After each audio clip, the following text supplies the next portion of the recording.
isinya burung. Dan suaranya monyet. Akan apa yang dia akan diambil? Gue sih, kalau gue jadi produsernya, gue akan mengambil tindakan untuk menarik ulang film tersebut untuk tidak tayang di bioskop karena menurut gue ini adalah animasi yang Ya, selamat datang di channel, apa nama channel lu? Rizuki Studio. Rizuki Studio ya. Gue dibajak. Oke, jadi kayaknya temen gue udah tidak siap untuk taping dan sebenarnya niatnya gue juga nggak mau tag video karena dilihat gue nggak ada teks, nggak ada apa kayak yang biasanya. Oh ya, lu nggak perlu tahu channel gue apa. Channel gue nggak penting dan nggak lebih penting daripada channel yang ini karena channel yang ini bisa gue bilang banyak pembelajaran yang bisa diambil.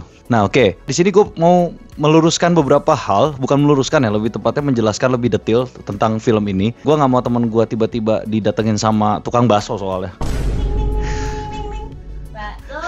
Nah gitu. Jadi gitu ya. Pertama memang, tapi gak mungkin juga sih disamperin sama tukang bakso. Serem Ji. Lu bayangin bakso dari luar situ kan. Iya. Kita di lantai berapa? Enggak, 15, 14. Ya, serem juga sih. Oke, jadi pertama sih gue mau bilang ya, kalau project ini sebenarnya gue sempat baca backgroundnya yayasan tersebut, yayasan yang bikin program ini. Kalau gue baca gue malah lebih ke arah kasihan ya, karena yayasan ini running sekitar 200 jutaan per tahun. Sementara income mereka itu cuma sekitar 40 jutaan per tahun dan gaji karyawan itu di drop di sekitar 1 atau bahkan mungkin di bawah, dan yayasan ini ada di Jakarta ya. Dan untuk animator sendiri, animatornya yang gue berhasil temukan cuma 1 orang, gue nggak akan sebut namanya. Dan kalau misalnya ditanya untuk animator 1 orang, apakah seperti ini sudah masuk standar kah? Apakah bagus kah? Apa gimana? Gue bilang cukup lumayan kalau kita mengingat dia juga bekerja gitu. Jadi maksudnya gue nggak tahu berapa jam sehari dia mengerjakan animasi ini. Dan gue sendiri pernah mengelola studio animasi, baik punya gue ataupun punya orang lain,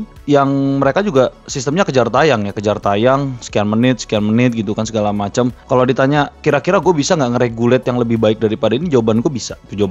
Jadi tapi gue nggak akan bilang hasilnya jelek banget animasinya gitu, karena untuk beberapa pergerakan itu memang tergolong smooth, kayak dia jatuh walaupun jatuhnya tidak manusiawi, tapi untuk ukuran 24 frame per second dia cukup baik ya, secara teknis ya. 24 frame per secondnya dia cukup baik, jadi dia benar-benar menggerakkan tubuhnya itu dari frame by frame walaupun gerakannya anomali. Itu yang pertama ya. Terus yang kedua, dari orang-orang yang terlibat di sini kayak penulisan naskah dan lain sebagainya, ini jujur terlalu sedikit gitu. Gue estimasi mungkin mereka mengerjakan project ini cuma 1-2 bulan gitu. Kalau misalnya mereka mengerjakan project ini katakanlah cuma 1 bulan, wajar sih hasilnya segitu. Dan menurut gue untuk pekerjaan selama 1 bulan, that's actually amazing for them to get something out of it. Terus ya mungkin banyak konsep-konsep dari mereka itu yang masih banyak banyak miss-nya ya dan lain sebagainya gitu. Nah ini balik lagi, gue nggak niat recording, buktinya baterai gue sampai tinggal 5%. Nah cuman di sini kan katanya prosesnya itu didanai sama pemerintah ya, didanai oleh pemerintah. Gue justru bingung gitu, kalau memang ini program didanai oleh pemerintah, kenapa tidak ngambil atau nge-hire yang memang lebih profesional? Gue nggak tahu tujuannya apa. Apakah memang untuk propaganda? Apa gimana? Apa gara-gara panik? Gara-gara bendera hitam di belakang gue? Apa gimana segala macam? Gue nggak tahu ya. Cuman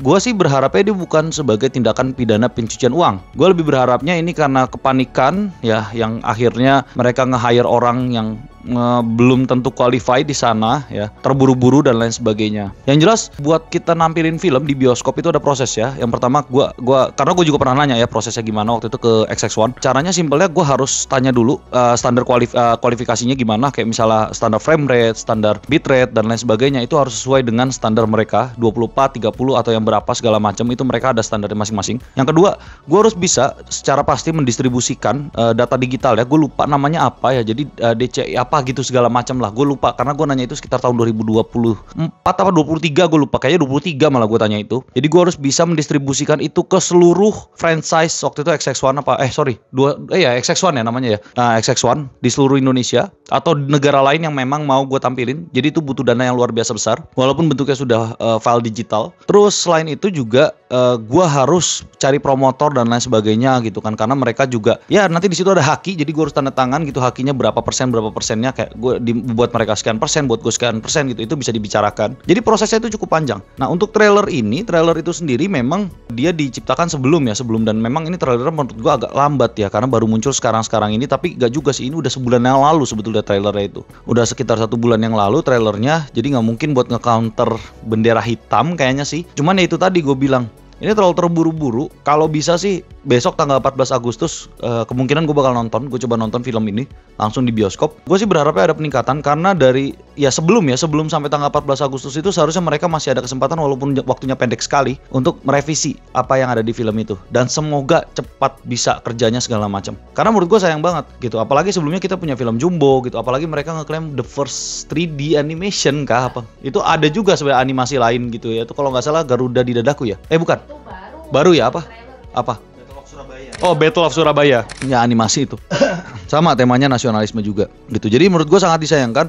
Apalagi gue bisa nyebut ya kayak studio-studio di Indonesia, kayak misalnya contoh yang lebih besar dari yang gue punya, misalnya kayak Viva Fantasia segala macam, dan lu bahkan bisa banyak. Lu ke Yogyakarta, lu bisa ke Amikom, lu lihat di situ device-nya luar biasa bagus gitu. Lu kalau bisa kerja sama mereka, lu bisa produce hal-hal yang lebih bagus dari hal-hal seperti ini gitu. Jadi gue sih berharapnya cukup banyak perubahannya sebelum nanti tanggal 14 Agustus, tapi let's wait and see. Dan memang untuk kritik tadi semoga bisa bisa diperbaiki ya, bisa diimplementasikan, dan coba tolong didengarkan. Ini gue mah beneran ya, coba tolong didengarkan karena jujur ya, gue sendiri main di industri ini gitu. Gue pemain di industri ini. Kalau standar Indonesia serendah ini bakal susah gitu buat kedepannya, keluarnya kayak gimana segala macam. Ya kalau seluruh industri internasional kualitasnya segini sih gue senang, jujur aja. Lu bayangin Disney gitu, Pixar gitu, kualitasnya seperti ini, gue jujur aja gue senang dan gue bakal happy gitu. Tapi tidak baik untuk perkembangan. Paling itu tambahan dari gue nggak tahu bakal dimasukin apa enggak. Kalau nggak dimasukin di videonya Rizuki Studio, bakal nanti masuk di video channel gue sendiri.